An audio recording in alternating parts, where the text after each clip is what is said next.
अस्सलाम वालेकुम।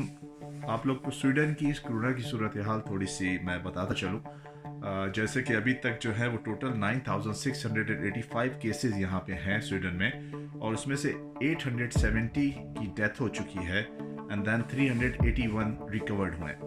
लेकिन कुछ समझ नहीं आ रहा है इस वक्त राइट नाउ जो सबसे बड़ा गढ़ है स्वीडन में, इसका जो तारुकाफा है स्टॉकहोम, वहाँ पे बहुत ज़्यादा तेज़ी से ये स्प्रेड हो रहा है, लेकिन गवर्नमेंट की तरफ से कोई बहुत ख़ास सख्त एक्शन समझ में नहीं आ रहा है। सभी परेशान है कि गवर्नमेंट इतना ज़्यादा सख्त एक्शन क्यों नहीं ले रही। सिर्फ वो इतना कह रही है खुद आप लोग कीजिए जितना ज़्यादा सोशल डिस्टेंस और जो कुछ भी कर सकें। और उसके अलावा जो यूनिवर्सिटीज़ बंद कर दी गई हैं, सिर्फ और सिर्फ जो बड़ा स्टेप है वो यूनिवर्सिटीज़ बंद कर दी गई हैं और ऑनलाइन लेक्चर्स हो रहे हैं यूनिवर्सिटीज़ के। स्कूल खुले हुए हैं, शॉपिंग सेंटर्स खुले हुए हैं, लोग की चहल पहल है, ग्राउंड्स खेलों के भरे हुए हैं।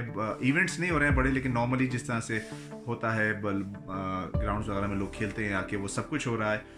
पूरा यूरोप परेशान है, जैसे कि आप लोगों ने देखा होगा इटली, स्पेन, जर्मनी वगैरह में बहुत बुरे हालात हैं और इसकी वजह से कोरोना वायरस की वजह से बहुत परेशान है सब। लेकिन किसी को समझ में नहीं आ रहा है कि स्वीडिश गवर्नमेंट क्या कर रही है, उसका क्या प्लान है, किस तरीके से टैकल करने वाली है आगे।